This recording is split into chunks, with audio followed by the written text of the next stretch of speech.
ಓಂ ಪುಂಸ್ತ್ವಾದಿವತ್ತಸ್ಯ ಸತೋಭಿವ್ಯಕ್ತಿ ಯೋಗಾತ್ ಓಂ. 2ನೇ ಅಧ್ಯಾಯದ 3ನೇ ಪಾದದ 31ನೇ ಸೂತ್ರ ಇದು. ಸೂತ್ರ ಯಾಕೆ ಹೊರಟಿದೆ ಅಂತ ಅನ್ನೋದನ್ನು ಕಳೆದ ದಿವಸ ನೋಡಿದ್ದೇವೆ.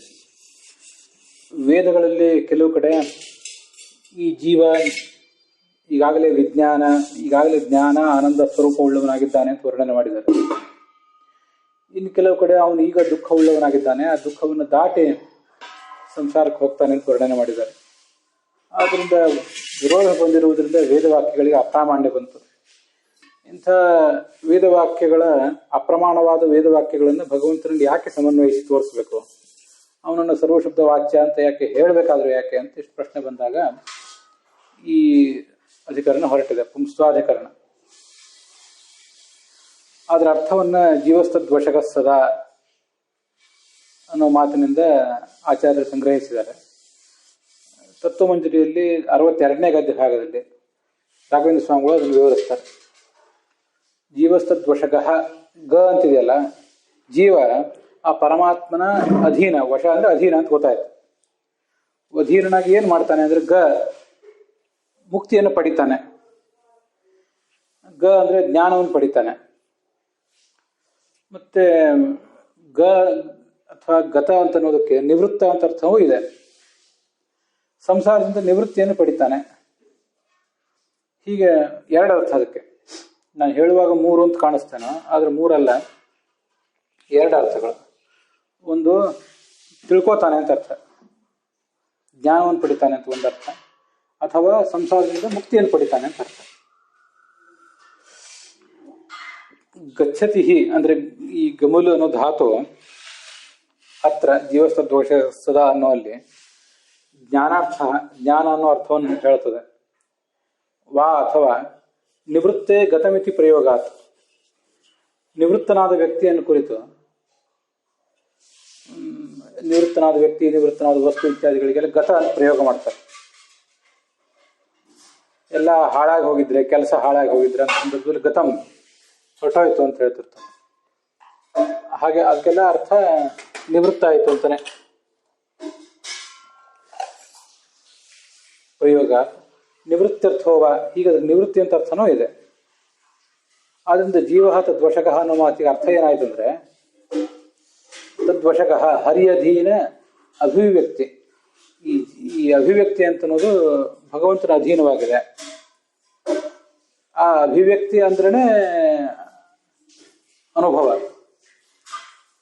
ಮೊದಲು ಇತ್ತು, ಆ ಗುಣಗಳೆಲ್ಲ ಇದ್ದೇ ಇದ್ದವು ಮೊದಲು. ಅದು ಅನುಭವಕ್ಕೆ ಬರೋದು ಆಮೇಲೆ. ಆ ಅನುಭವ ಅಂದ್ರೂ ಅಭಿವ್ಯಕ್ತಿ ಅಂದ್ರೂ ಒಂದೇ. ಅದು ಹರಿಗೆ ಅಧೀನವಾಗಿದೆ. ಯಾವುದರ ಅನುಭವ ಅಂದ್ರೆ ಆನಂದ ಗೋಚರ ಅನುಭವ, ಆನಂದ ವಿಷಯಕವಾದಂತಹ ಅನುಭವ. ಆನಂದ ವಿಷಯಕವಾದಂತಹ ಅನುಭವ ಅಥವಾ ಅಭಿವ್ಯಕ್ತಿ ಅವನಿಗಾಗುವುದು ಪರಮಾತ್ಮನಿಂದ. ಅನುಭವ ನಿತಿವ ಶಬ್ದಿತ ಅಂತ, ಅದು ಶಬ್ದಿತ ಅಂತಿದೆ. ಶಬ್ದಿತ ಅಂದ್ರೆ ಹಾಗೆ ಕರೆಯಲ್ಪಟ್ಟದ್ದು ಅಂತ ಅರ್ಥ. ಅಭಿವ್ಯಕ್ತಿ ಎಂಬ ಶಬ್ದದಿಂದ ಕರೆಯಲ್ಪಟ್ಟದ್ದು ಅನುಭವ. ಅಂಥ ಅನುಭವ ಉಳ್ಳವನು ಅಂತ ಒಂದರ್ಥ. ಅಥವಾ ಈ ಅಭಿವ್ಯಕ್ತಿ ಇಲ್ಲಿ ಕೂಡ ಹರಿ ಅಧೀನವಾದದ್ದು ಅಭಿವ್ಯಕ್ತಿನೇ 2ನೇ ಅರ್ಥದಲ್ಲಿ. ಅಭಿವ್ಯಕ್ತಿ ಅಂದ್ರೆ ಯಾವುದು ಅಭಿವ್ಯಕ್ತಿ ಅಂದ್ರೆ, ಅಭಿವ್ಯಕ್ತ್ಯಾಖ್ಯ ಅವಿದ್ಯಾ ನಿವೃತ್ತಿಮಾನ್. ಅವಿದ್ಯಾ ನಿವೃತ್ತಿ, ಅಜ್ಞಾನ ನಿವೃತ್ತಿ ಅನ್ನೋದು ಮೊದಲಿಂದ ಆತನಲ್ಲಿ ಇದ್ದೇ ಇದೆ. ಹೀಗೆ ಮೊದಲಿಂದ ಇದ್ರೂ ಕೂಡ ಆ ಅಂದ್ರೆ ಮುಕ್ತತ್ವ ಅನ್ನೋದು ಆತನಲ್ಲಿ ಇದ್ದೇ ಇದೆ. ಆದ್ರೆ ಮುಕ್ತತ್ವ ವ್ಯಕ್ತ ಆಗುವುದು ಭಗವಂತನ ಅಧೀನವಾಗಿ, ಭಗವಂತ ಇಚ್ಛೆ ಪಟ್ಟಾಗ. ಅವಿದ್ಯಾಖ್ಯ ಅವೃತ್ತಿ ನಿವೃತ್ತಿಮಾನ್, ಹರಿಯದೀನ ಅಭಿವ್ಯಕ್ತ್ಯಾಖ್ಯ, ಅಭಿವ್ಯಕ್ತಿ ಎಂಬ ಅವಿದ್ಯಾ ನಿವೃತ್ತಿ. ಹೀಗೆ ಅವಿದ್ಯಾ ನಿವೃತ್ತಿ ಅಂದ್ರೆ ಸಂಸಾರ ನಿವೃತ್ತಿ ಅನ್ನೋದಾಗುವುದು ಈಗ ಮುಕ್ತನಾದ್ಮೇಲೆ ಅಂತ ಅರ್ಥ. ಆದ್ರಿಂದ ಇನ್ನೊಂದು ಕಡೆ ಉಪನಿಷತ್ತಿನಲ್ಲಿ ವಿಮುಕ್ತಶ್ಚ ವಿಮುಚ್ಯತೆ ಅಂತ ಹೇಳಿದ್ದಾರೆ. ಈಗಾಗಲೇ ಅವನು ಮುಕ್ತನೇ, ಅಂಥವನೇ ಮೋಕ್ಷ ಹೊಂದುತ್ತಾನೆ ಅಂತ ಹೀಗೆ ವರ್ಣನೆ ಮಾಡಿದ್ದಾರೆ. ಆದ್ರಿಂದ ಇದಕ್ಕೆ ಯಾವುದೇ ದೋಷ ಇಲ್ಲ. ಅದು ಹೇಗೆ ಅಂದ್ರೆ, ಬಾಲ್ಯದಲ್ಲಿ ಪುಂಸ್ತ್ವ ಮತ್ತು ಸ್ತ್ರೀತ್ವ ಇದ್ದೇ ಇದೆ. ಆದರೆ ಯೌವನದಲ್ಲಿ ಅದು ಅಭಿವ್ಯಕ್ತವಾಗ್ತದೆ. ಅಭಿವ್ಯಕ್ತಯ ಅಂತಿದೆ, ಅಭಿವ್ಯಕ್ತ್ಯ ಅಂತ ಅರ್ಥ ಅದಕ್ಕೆ. ಇದಾನೀಂ ಪುಮಾನ್ ನ ಪುರ ಇತ್ಯಾದ್ಯುಕ್ತಿ ತಥಾ. ಈಗ ಇವನು ಗಂಡಸಾದ, ಈಗ ಇವಳು ಸ್ತ್ರೀ ಆದಳು ಅಂತೆಲ್ಲ ಹೇಳ್ತಿರ್ತಾರೆ. ಹೇಗೆ ಹೇಳ್ತಾರೋ ಹಾಗೆ. ಈಗ ಮುಕ್ತನಾದಂದ್ರೆ ಮುಕ್ತಿ ಅನ್ನೋದು ಈಗ ಅಭಿವ್ಯಕ್ತ ಆಯಿತು ಅಂತ ಅರ್ಥ. ಜೀವ ಸ್ವರೂಪವೇ ಆದಂತಹ ಆನಂದಾದಿಗಳು ಪ್ರಾಗ್ ಅವಿದ್ಯಾವೃತಸ್ಯ, ಹಿಂದೆ ಅದೆಲ್ಲ ಅವಿದ್ಯಾದಿಂದ ಆವೃತ್ತ ಆಗಿತ್ತು. ಮುಕ್ತಾವಪಿ ಈಶ ಪ್ರಸಾದಾಯತ್ತಾಯ, ಮತ್ತೆ ಮುಕ್ತಿಯಲ್ಲೂ ಕೂಡ ಅದು ಆ ಭಗವಂತನ ಅಧೀನವಾಗೇ ಇರ್ತದೆ. ಆ ಆನಂದ ಅಭಿವ್ಯಕ್ತಿ ಅಂತ ನಾವು ಅಂತ ಹೀಗೆ ಅದರ ಅರ್ಥ. ಈಶ ಭಗವಂತನ ಅನುಗ್ರಹಕ್ಕೆ ಅಧೀನ. ಇಂಥ ಅವಿದ್ಯಾ ನಿವೃತ್ತಿ ರೂಪವಾದಂಥದ್ದು ಆ ಮುಕ್ತಿ. ಅದಕ್ಕೆ ಅಭಿವ್ಯಕ್ತಿ ಇರ್ಲಿಕ್ಕೆ ಸಾಧ್ಯ, ಅಭಿವ್ಯಕ್ತಿಯೇ ಭಾವೇನ. ಆದ್ರಿಂದ ಅವನನ್ನು ದುಃಖಾದ್ ವಿಮುಕ್ತ ಆನಂದೇ ಭವತಿ ಅಂತ ಹೀಗೆ ಹೇಳೋದು ತಪ್ಪೇನಲ್ಲ. ಸಂಸಾರದಲ್ಲಿ ಅವನ ಸ್ವರೂಪಕ್ಕೆ ಸಂಬಂಧಪಟ್ಟದ್ದು ಅಲ್ಲದ ದುಃಖ ಇತ್ತು, ಅದು ಹೋಯ್ತು. ಆಮೇಲೆ ದುಃಖಾದ್ ವಿಮುಕ್ತ ಆನಂದೇ ಭವತಿ ಇತ್ಯಾದಿ ವ್ಯಪದೇಶ ಉಪಪತ್ಯ, ಹೀಗೊಂದು ವ್ಯವಹಾರವನ್ನ ಮಾಡ್ಲಿಕ್ಕೆ ಸಾಧ್ಯ ಇದೆ. ಜೀವಸ್ಯ ಆನಂದಾತ್ಮಕತ್ವೇ ನ ಶ್ರುತಿ ವಿರೋಧ. ಆದ್ರಿಂದ ಅವನು ಆನಂದಾತ್ಮಕ ಆಗಿದ್ರೂ ಜ್ಞಾನಾನಂದ ಸ್ವರೂಪನೇ ಅವನು. ಅಷ್ಟಾದರೂ ಕೂಡ ಅವನಿಗೆ ಸಂಸಾರದಲ್ಲಿ ಅದು ಅಭಿವ್ಯಕ್ತ ಆಗದೆ ಮುಂದೆ ಅಭಿವ್ಯಕ್ತ ಆಗಿ ಅವನು ಮುಕ್ತನಾಗ್ತಾನೆ ಅಂತ ಹೇಳಲಿಕ್ಕೆ ಏನೂ ತೊಂದರೆ ಇಲ್ಲ ಅಂತ ಅಭಿಪ್ರಾಯ. ಇಲ್ಲಿ ಶ್ಲೋಕದಲ್ಲಿ ಜೀವ ಅಭಿವ್ಯಕ್ತಿಮಾನ್ ಅಂತ ಹೇಳ್ಬೋದಿತ್ತು. ಜೀವಸ್ತದ್ವಶಕಸ್ಸದ ಅಂತ ಆಚಾರ್ಯ ಹೇಳಿದಾರಲ್ಲ, ಆ ಜೀವಸ್ತದ್ವಶಕಸ್ಸದ ಅನ್ನೋದ್ರಿಂದ ಅನೇಕ ಅಧಿಕರಣಗಳ ಸಾರವನ್ನು ಸಂಗ್ರಹಿಸಿದ್ದಾರೆ. ಅದೊಂದು ವಿಷಯ ಬೇರೆ. ಇಲ್ಲಿ ಜೀವನು ಅಭಿವ್ಯಕ್ತಿ ಉಳ್ಳವನಾಗಿದ್ದಾನೆ, ಜ್ಞಾನಾನಂದಗಳ ಅಭಿವ್ಯಕ್ತಿ ಉಳ್ಳವನಾಗಿದ್ದಾನೆ ಅಂತ ಹೇಳ್ಬೋದಿತ್ತು. ಹಾಗೆ ಹೇಳಿಲ್ಲ ಅವರು. ಹಾಗಾಗಿ ಏನ್ ಹೇಳ್ತಿದ್ದಾರೆ? ಜೀವಸ್ತದ್ವಶಕ, ಅವನ ಅಧೀನನಾಗಿ ಇವನು ಮುಕ್ತಿಯನ್ನು ಪಡಿತಾನೆ ಅಂತ ಹೇಳ್ತಾರಲ್ಲ. ತಸ್ಯ ಈಶ ವಶತ್ವೋಕ್ತಿ. ಆ ಮುಕ್ತಿ ಅಂತ ಅನ್ನೋದು ಜೀವನ ಮುಕ್ತಿ, ಜೀವನ ಸಂಸಾರ ಎಲ್ಲವೂ ಈಶನ ವಶ ಅಂತ ಹೇಳಿರುವುದಿದೆಯಲ್ಲ. ಅದು ಜೀವ ತದ್ವಶ ಗಹ, ಗ ಅಂದ್ರೆ ಇರುವವನು ಅಂತ ಅರ್ಥ. ಅದಕ್ಕೆ ಇನ್ನೊಂದು ಸ್ವಲ್ಪ ಅರ್ಥ ಹಿಗ್ಗಿಸಬಹುದು. ನಾನು ಹೀಗೆ ಮಾಡ್ಕೊಳ್ತೇನೆ. ವಶಗಹ ಸಂಸಾರದಲ್ಲಿದ್ದಾನೆ, ಗ ಅಂದ್ರೆ ಇರೋದು ಎಲ್ಲಿದೆ? ಸಂಸಾರದಲ್ಲಿದ್ದಾನೆ. ವಶಗಹ, ಗ ಅಂದ್ರೆ ಜ್ಞಾನ ಪಡ್ಕೊಳ್ಳೋದು. ವಶನಾಗಿಯೇ ಜ್ಞಾನ ಪಡ್ಕೋತಾನೆ. ವಶನಾಗಿಯೇ ಗಚ್ಚತಿ, ಸಂಸಾರಾತ್ ಗಚ್ಚತಿ ಮುಕ್ತಿಂಚ ಗಚ್ಚತಿ. ಈ ಎಲ್ಲ ಅರ್ಥವನ್ನು ತಿಳ್ಕೊಳ್ಳಿಕ್ಕಾಗಿ ಭಗವಂತನ ಅಧೀನನಾಗಿ ಭಗವಂತನ ಅನುಗ್ರಹದಿಂದ ಇದೆಲ್ಲವನ್ನೂ ಮಾಡ್ತಾನೆ ಅಂತ ತಿಳಿಸ್ಲಿಕ್ಕಾಗಿ ವಶಗಹ ಅಂತ ಶಬ್ದ ಪ್ರಯೋಗ ಮಾಡಿದ್ದಾರೆ. ಅನೇಕ ಜನರಿಗೆ ಹೀಗೊಂದು ಸಂಶಯ ಇದೆ. ಈ ನಮ್ಮ ಈ ಭಾವರೂಪ ಅವಿದ್ಯಾ ಅಂತ ಅನ್ನೋದು ಅನಾದಿ ಆದದ್ದು. ಅವಿದ್ಯಾದ ಆವರಣ, ಭಾವರೂಪ ಅವಿದ್ಯಾಖ್ಯ ಆವರಣ ಅಂತ ಅನ್ನೋದು ಅನಾದಿ ಆದದ್ದು ಅಂತ ಬಹಳ ಪ್ರಬಲವಾದದ್ದು. ಆದ್ರಿಂದ ಅದು ನಿವೃತ್ತಿ ಆಗೋದು ಸಾಧ್ಯನೇ ಆಗಾದ್ರೆ ಹೇಗೆ ಸಾಧ್ಯ ಆಗುತ್ತೆ ನಿವೃತ್ತಿ ಆಗ್ಲಿಕ್ಕೆ ಅಂತ ಒಂದೊಂದು ಜಿಜ್ಞಾಸೆ ಬರ್ತದೆ. ಅದರ ಜೊತೆಗೆ ಇತ್ತೀಚೆಗೆ ಕೆಲವರು ನನ್ನ ಎದುರಿಗಿಟ್ಟಂತ ಜಿಜ್ಞಾಸೆಯನ್ನು ಒಂದು ಬಾರಿ ಹೇಳಿದ್ದೆ, ಭಾಗವತ್ ಸಾರೋದ್ಧಾರದಲ್ಲಿ ಅದನ್ನೆಲ್ಲ ಹೇಳಿದ್ದೆ. ಕರ್ಮದ ಶೃಂಖಲ, ಕರ್ಮದ ಸರಪಳಿ ಅಂತ ಅನ್ನೋದು ಈಗಾಗಲೇ ನಮ್ಮನ್ನ ಬಂಧಿಸಿಟ್ಟಿದೆ. ಹಿಂದೆ ಯಾವಾಗೋ ಮಾಡಿದ ಕರ್ಮಗಳನ್ನ ತೀರಿಸ್ಲಿಕ್ಕಾಗಿ ಇವತ್ತು ಹುಟ್ಟಿದ್ದೇವೆ. ಈಗಿನ ಜನ್ಮದಲ್ಲಿ ಮತ್ತು ಮುಂದಿನ 10 ಜನ್ಮಕ್ಕೆ ಬೇಕಾದಷ್ಟು ಕರ್ಮಗಳನ್ನು ಮಾಡ್ತೇವೆ. ಅಂತೂ ಹಿಂದಿನ ದಿನ ತೀರಿಸ್ಲಿಕ್ಕೆ ಈ ಜನ್ಮದಲ್ಲಿ ಮತ್ತೆ ಕರ್ಮಗಳನ್ನು ಮಾಡ್ತೇವೆ. ಅವು ಮುಂದಿನ ಜನ್ಮಕ್ಕೆ ಕಾರಣ ಆಗ್ತವೆ, ಅವು ಮುಂದಿನ ಜನ್ಮಕ್ಕೆ ಕಾರಣ ಆಗ್ತವೆ ಅಂತ ಬಂದಿದೆ. ಆದ್ರಿಂದ ಅವನಿಗೆ ಮುಕ್ತಿ ಆಗೋದು ಹೇಗೆ? ಕರ್ಮದ ಸರಪಳಿಯಿಂದ ಅವನು ತಿಳ್ಕೊಳ್ಳೋದು ಹೇಗೆ? ಅವನು ಮುಕ್ತನಾಗೋದು ಹೇಗೆ ಅಂತ ಒಂದು ಜಿಜ್ಞಾಸೆ ನಮ್ಗೆಲ್ಲರಿಗೂ ಬರ್ತದೆ. ಹೀಗೆ ಈ ಪ್ರಬಲವಾದಂತಹ ಅವಿದ್ಯಾ ಎಂಬ ಅನಾದಿಯಾದಂತಹ ಭಾವರೂಪವಾದ ಅವಿದ್ಯಾ ಎಂಬ ಆವರಣ ಹೋಗೋದು ಹೇಗೆ ಸಾಧ್ಯ ಅಂತ ಒಂದು ಪ್ರಶ್ನೆ. ಹೀಗೆ 2 ಪ್ರಶ್ನೆ. ಅನಾದಿಯಾದಂತಹ ಭಾವರೂಪ ಅವಿದ್ಯಾ ಎಂಬ ಆವರಣ ಹೋಗೋದು ಹೇಗೆ ಸಾಧ್ಯ ಅಂತ ಒಂದು. ಕರ್ಮದ ಸರಪಳಿ ಅನಾದಿ ಆದ್ದರಿಂದ ಅದು ಮತ್ತೆ ಮತ್ತೆ ನಮ್ಮನ್ನು ಸಿಲುಕಿಸ್ತಾ ಇರೋದ್ರಿಂದ ಅದು ಹೋಗುವುದು ಹೇಗೆ ಸಾಧ್ಯ ಅಂತ ಇನ್ನೊಂದು. ನಿವೃತ್ತಿ ಅಸಂಭಾವಿತ ಇತಿ ಶಂಕಾ ನಿವಾರಣಾಯ. ಅದಕ್ಕಾಗಿ ನೀವು ಇದರ ಬಗ್ಗೆ ತಲೆ ಕೆಡಿಸ್ಕೋಬೇಕಾದಿಲ್ಲ. ಗೀತಾ ಭಾಷ್ಯದಲ್ಲಿ ಕೂಡ ಅಂತ ಮಾತು ಬಂದಿದೆ. ಚತುರ್ದಶೋಧ್ವಜೀವಿನಿ ಸಂಸಾರಶ್ಚ ಆದಿವರ್ಜಿತ ಅಥೋ ವಿತ್ವಾ ಪರಂ ದೇವಂ ಮೋಕ್ಷಾಶಾಖ ಮಹಾಮುನೇ ಅಂತ. ಯಾರೋ ಒಬ್ಬರಿಗೆ, ಒಬ್ಬ ಋಷಿಗೆ ಇನ್ನೊಬ್ಬ ಹೇಳಿತ್ತು, ರಾಜನೋ ಮತ್ತೆ ಯಾರೋ ದೇವತೆಯೋ, ಪ್ರತಿಯೊಂದು ಜೀವವು 14 ವರ್ಷದ ನಂತರ ಅಂತೂ ಬದುಕ್ತದೆ, ಹೆಚ್ಚು ಕಡಿಮೆ. ಅದರೊಳಗೆ ಸಾಯೋರು ಕಡಿಮೆ. 14 ವರ್ಷದ ನಂತರ ನಮ್ಮ ಕರ್ಮ ಬಂಧನ ಪ್ರಾರಂಭ, ಮುಂದಿನ 10 ಜನ್ಮಗಳಿಗೆ ಬೇಕಾದಷ್ಟು. ಇದು ಶಾಸ್ತ್ರದಲ್ಲಿ ಹೇಳಿದ್ದಾರೆ. 14 ವರ್ಷಕ್ಕಿಂತ ಹೆಚ್ಚು ಬದುಕ್ತಾರೆ. ಸಂಸಾರಶ್ಚ ಆದಿವರ್ಜಿತ. ಈ ಸಂಸಾರ ಕರ್ಮ ಬಂಧನ ಅನ್ನೋದು ಅನಾದಿಯಾದ್ದು ಹಾಗೆ ಮುಂದುವರಿತಾ ಇರ್ತದೆ. ಮೋಕ್ಷದ ಆಸೆ ಹೇಗೆ ನಮಗೆ? ನಾವು ಮುಕ್ತರಾದೇವು ಅನ್ನುವ ಒಂದು ಆಸೆ ಆದ್ರೆ ಹೇಗೆ ಅಂತ ಒಂದು ಪ್ರಶ್ನೆ. ಅಂತೂ ಆ ಪರಮಾತ್ಮ ಈಗ ಅದನ್ನು ಮೋಕ್ಷದ ಆಸೆ ಹೇಗೆ ನಮಗೆ? ಮೋಕ್ಷದ ಬಗ್ಗೆ ಮೋಕ್ಷಕ್ಕೆ ಹೋದೇವು ಅನ್ನೋ ಆಸೆ ಇಟ್ಕೊಳ್ಳೋದು ಹೇಗೆ ಅಂತ ಒಂದು ಪ್ರಶ್ನೆ. ಅದಕ್ಕೆ ಉತ್ತರ ಅತಃ ಅವಿತ್ವ. ಅವಿತ್ವ ಅಂದ್ರೆ ತಿಳಿಯದೆ.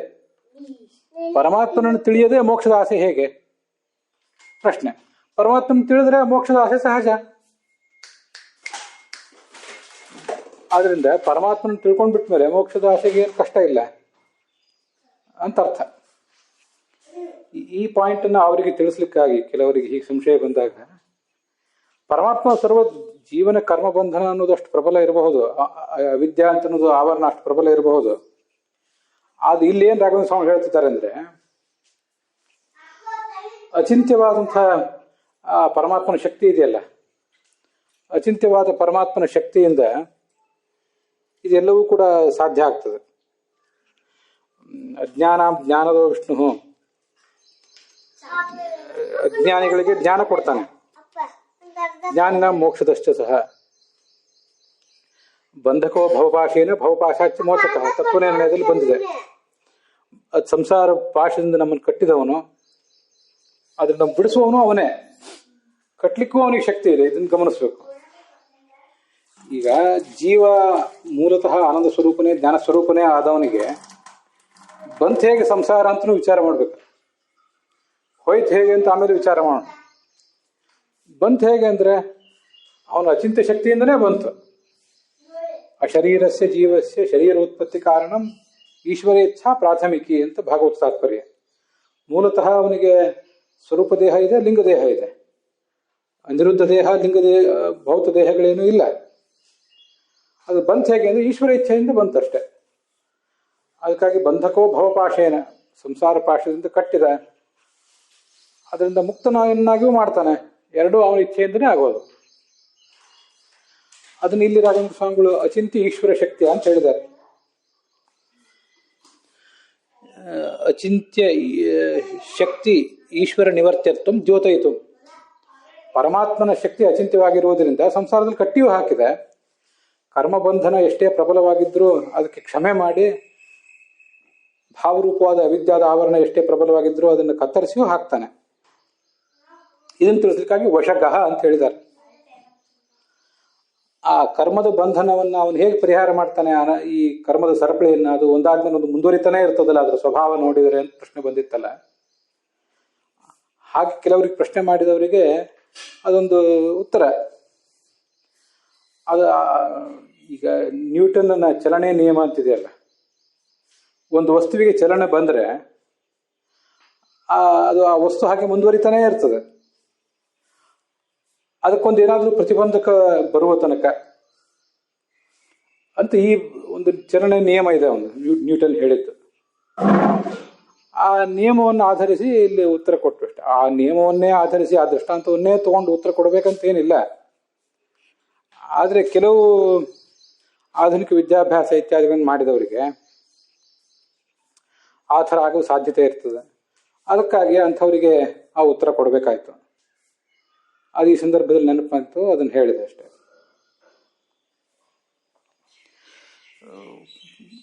ತೀರಾ ಸಾಧಾರಣವಾದ ಕರ್ಮದಷ್ಟು ಪ್ರಬಲ ಏನಲ್ಲ ಒಂದು ಈ ಚಲನೆ. ಆದರೆ ಅಂಥ ಚಲನೆಯೂ ಕೂಡ ಹಾಗೆ ಮುಂದುವರಿತಾನೇ ಇರ್ತದಂತೆ. ಅದಕ್ಕೊಂದೇನಾದ್ರು ಸಣ್ಣ ಅಡಚಣೆ ಬಂದ್ರೂ, ಪ್ರತಿಬಂಧ ಬಂದರೂ ಅದು ನಿಂತು ಹೋಗ್ತದೆ, ಆ ಕರ್ಮ ನಿಂತು ಹೋಗಿಬಿಡ್ತದೆ. ಚಲನೆ, ಯಾವುದೇ ಒಂದು ವಸ್ತುವಿನ ಚಲನೆ ನಿಂತು ಹೋಗ್ತದೆ. ಅದರಂತೆ ಇದು ಈ ಕ್ರಿಯೆಯೂ ಕೂಡ ಅಂತ. an object at rest remains at rest, or if in motion remains in motion at a constant velocity unless acted on by a net external force. External force ಇದು ಬಾಹ್ಯ ಶಕ್ತಿ. ಯಾಕೆಂದ್ರೆ ಇಂಟರ್ನಲ್ ಫೋರ್ಸ್ ಅಂದ್ರೆ ಪ್ರಾಕೃತವಾದ ಶಕ್ತಿ, ಭಗವಂತನ ಶಕ್ತಿ ಎಕ್ಸ್ಟರ್ನಲ್ ಯಾಕೆಂದ್ರೆ ಅಪ್ರಾಕೃತವಾದದ್ದು ಅಂತ ಹೀಗರ್ಥ. In the first law, an object will not change its motion unless a force acts on it ಅಂತ ಹೀಗೆ ಅದರಿಂದ ಉದ್ಧತವಾದ ಒಂದೆರಡು ನಿಯಮ. ಇದು ಕೆಲವರಿಗೆ ಒಂದೊಂದು ವಿಷಯವನ್ನು ಒಬ್ಬೊಬ್ಬರಿಗೆ ಮನವರಿಕೆ ಮಾಡಲಿಕ್ಕಾಗಿ ಬೇರೆ ಬೇರೆ ವಿಧಾನ ಬೇಕಾಗ್ತದೆ ಅಂತ ಇದನ್ನು ಹೇಳಿದೆ. ವಾಸ್ತವಿಕವಾಗಿ ಈ ವಿಧಾನವನ್ನು ಓದ್ಕೊಂಡು, ನ್ಯೂಟನ್ ಚಲನೆ ನಿಯಮ ಓದ್ಕೊಂಡು ನನಗೆ ಈ ವಿಷಯ ಮನವರಿಕೆ ಆಗಿರುವುದೇನೂ ಅಲ್ಲ. ಯಾರಿಗಾದ್ರೂ ಶ್ರೋತೃಗಳಿಗೆ ಹಾಗೆ ಬೇಕು ಅಂತಿದ್ರೆ ಆ ಥರ ಮಾಡಿದ್ದೇನೆ ಅಷ್ಟೆ. ಇದನ್ನ ಹಿಂದೆ ತಸ್ಯಾಭಿಧ್ಯಾನ ಯೋಜನಾ ತತ್ವಭಾವ ಭೂಯಶ್ಚಾಂತೆ ವಿಶ್ವಮಾಯಾ ನಿವೃತ್ತಿ ಅಂತ ಹೇಳಿದ್ದಾರೆ. ತಸ್ಯ ಪರಮಾತ್ಮನ ಅಭಿಧ್ಯಾನ ಇಚ್ಛೆಯಿಂದ ಆಗೋದು, ಮತ್ತೆ ಯೋಜನಾತ್ ನಮ್ಮ ಮನಸ್ಸನ್ನು ಅವನಲ್ಲಿ ನೆಲೆಗೊಳಿಸಿದ್ರಿಂದ, ತತ್ವಭಾವ ತತ್ವಜ್ಞಾನದಿಂದ ಏನಂದ್ರೆ ವಿಶ್ವಮಾಯಾ ನಿವೃತ್ತಿ, ಎಲ್ಲ ಈ ಅನಾದಿಯಾದ ಅವಿದ್ಯಾ ಭಾವರೂಪ ಅವಿದ್ಯಾ ಎಂಬ ಆವರಣ ಕರ್ಮಬಂಧನ ಎಂಬುದು ಹೋಗೋದು ಎಲ್ಲನೂ ಕೂಡ ಆ ಪರಮಾತ್ಮನ ಅಭಿಧ್ಯಾನ ಇಚ್ಛೆಯಿಂದ ಅಂತ. ಹೀಗೆ ಅಘಟಿತ ಘಟನಾ ಶಕ್ತಿ ಉಳ್ಳವನಾದ್ರಿಂದ ಅವನು ಮಾಡ್ತಾನೆ. ಅಲ್ಲಿಗೆ ಈ ಭಾಗ ಸಮಾಪ್ತವಾಗಿದೆ.